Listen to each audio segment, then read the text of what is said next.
Assalamualaikum warahmatullahi wabarakatuh. Selamat pagi anak-anak. Apa kabar kalian hari ini? Semoga kita semua tetap diberikan kesehatan untuk mengikuti pelajaran secara daring, ya. Adakah yang tidak hadir hari ini? Ya, bagus. Jadi semua hadir ya. Nah, sekarang sebelum memulai pelajaran, seperti biasanya marilah kita berdoa menurut agama dan keyakinan kita masing-masing. Berdoa dimulai. Doa selesai.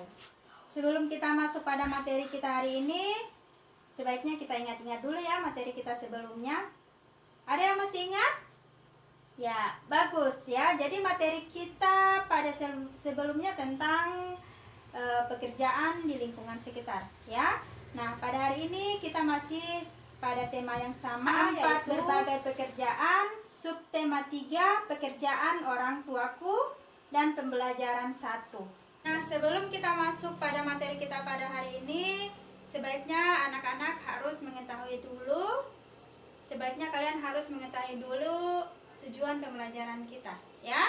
Jadi yang pertama, tujuan pembelajaran kita setelah membaca dongeng Tupai dan Ikan Gabus, siswa mampu menilai cerita dengan detail. Yang kedua, setelah membaca dongeng Tupai dan Ikan Gabus, siswa mampu menyajikan penilaian cerita secara lisan dan tulisan dengan detail.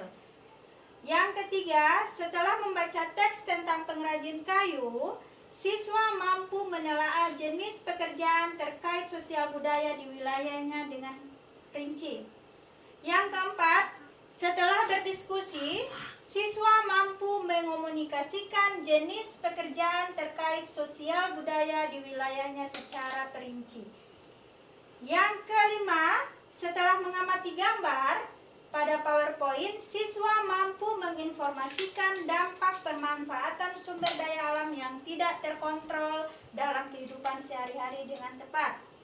Dan yang keenam, setelah mengamati video, siswa mampu menyimpulkan contoh kegiatan sebagai upaya pencegahan langkanya sumber daya alam dalam kehidupan sehari-hari dengan tepat. Oke, setelah kita mengetahui tujuan pembelajaran kita pada hari ini, nah sekarang perhatikan gambar yang ada di layar ini, ya.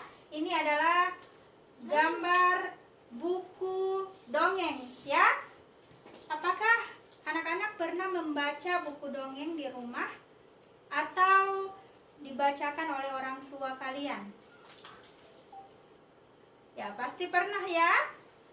Nah, sekarang dongeng ini menceritakan tentang apa ya kira-kira? Jikalau kita lihat gambar seperti ini. Ya, bagus. Jadi tentang persahabatan antara tupai dan ikan gabus. Ya. Berikut. Nah, tahukah kamu seorang pendongeng? Jadi pendongeng itu adalah orang yang menyampaikan dongeng kepada orang lain. Mendongeng adalah pekerjaan orang tuanya si Budi. Nah, apa pekerjaan orang tuamu? Apakah ada yang orang tuanya juga sebagai pendongeng? Ya, berikut kita baca sama-sama ya. Dongeng tentang tupai dan ikan gabus. Dahulu kala, hiduplah sepasang sahabat di daerah Kalimantan Barat. Mereka adalah seekor tupai dan seekor ikan gabus. Setiap hari, mereka melakukan kegiatan bersama. Mencari makan, bermain, bahkan mengunjungi tempat-tempat baru selalu dilakukan. Kemudian, sang tupai masuk ke dalam kelapa. Angin kencang membuat kelapa jatuh ke pantai, dan ikan hiu memakannya. Di dalam perut ikan, tupai kemudian keluar dari kelapa dan menggigit hati ikan hiu. Ikan tersebut mencoba bertahan sampai kehabisan tenaga. Ombak besar membawa ikan hiu ke tepi pantai. Saat itulah tupai keluar dari mulut ikan hiu dan membawa hati ikan kepada sahabatnya. Sampai di tempat ikan gabus, tupai kemudian memberikan hati ikan hiu untuk dimakannya. Beberapa hari kemudian, tupai melihat sahabatnya segar kembali. Betapa senangnya tupai melihat ikan gabus sehat seperti sedia kala. Mana kira-kira pendapatmu tentang cerita tadi? Apakah menarik? Ya, pasti menarik ya. Kemudian hal baik apa yang bisa kamu ambil dari cerita tadi? Ya, bagus. Jadi hal baik yang dapat diambil dari cerita tadi, sesama sahabat kita harus saling membantu ya. Jika ada teman kita yang mengalami kesusahan, agar di kemudian hari ketika kita butuh pertolongan mereka, kita bisa dibantu. Nah, tahukah kamu dalam bercerita biasanya pendongeng menggunakan wayang yang terbuat dari kayu. Wayang tersebut dibuat oleh pengrajin kayu. Ya, apakah di lingkungan sekitar anak-anak ada yang pekerjaannya sebagai pengrajin kayu? Ya, pastilah ada ya. Ayo kita cari tahu lebih lanjut tentang pekerjaan pengrajin kayu. Nah, kita baca dulu teks berikut ya.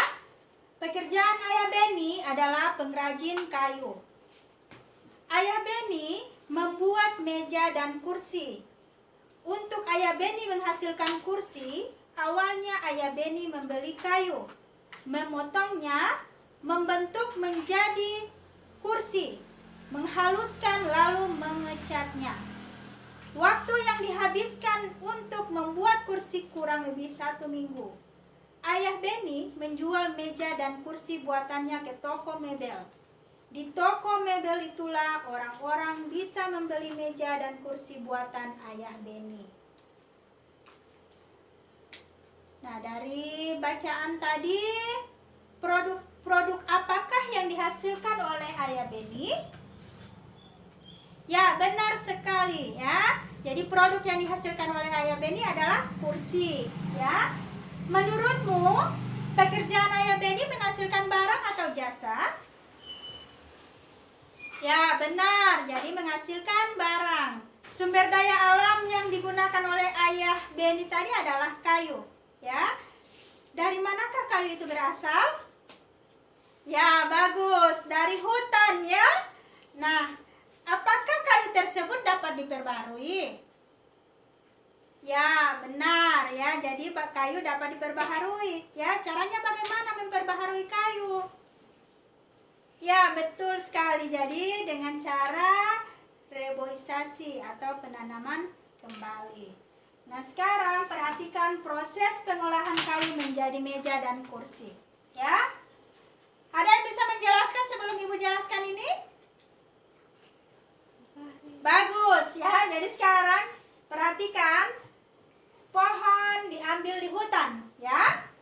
Setelah ditebang, kemudian diangkut ke kota menggunakan mobil, ya. Kemudian diantar ke pengrajin kayu. Nah, si pengrajin kayu ini yang akan membentuk menjadi meja, ya, kursi, lemari dan lain-lain, ya. Kemudian dibawa ke toko mebel. Nah, di toko mebel ini barang-barang dijual untuk dibeli oleh pembeli, ya. Kira-kira kalau melihat gambar ini ada berapa profesi pekerjaan yang muncul pada kegiatan ini? Ada yang tahu? Oke, bagus. Jadi yang pertama, ya, ada penebang kayu, profesi penebang kayu. Kemudian ada pengrajin kayu, pengangkut kayu, dan ada pedagang mebeler, ya. Nah, kalau melihat proses seperti ini, nah, untuk mengakhiri pelajaran kita pada hari ini, Ibu sudah mengirimkan LKPD melalui grup WhatsApp, ya. Begitupun dengan evaluasi sudah Ibu kirimkan. Silakan dijawab dengan mandiri dan tolong jawabannya dijapri ke WA Ibu, ya. Demikian pembelajaran kita pada hari ini. Sebelum menutup pelajaran, marilah kita berdoa. Berdoa dimulai, doa selesai. Semoga pelajaran pada hari ini dapat bermanfaat. Assalamualaikum warahmatullahi wabarakatuh.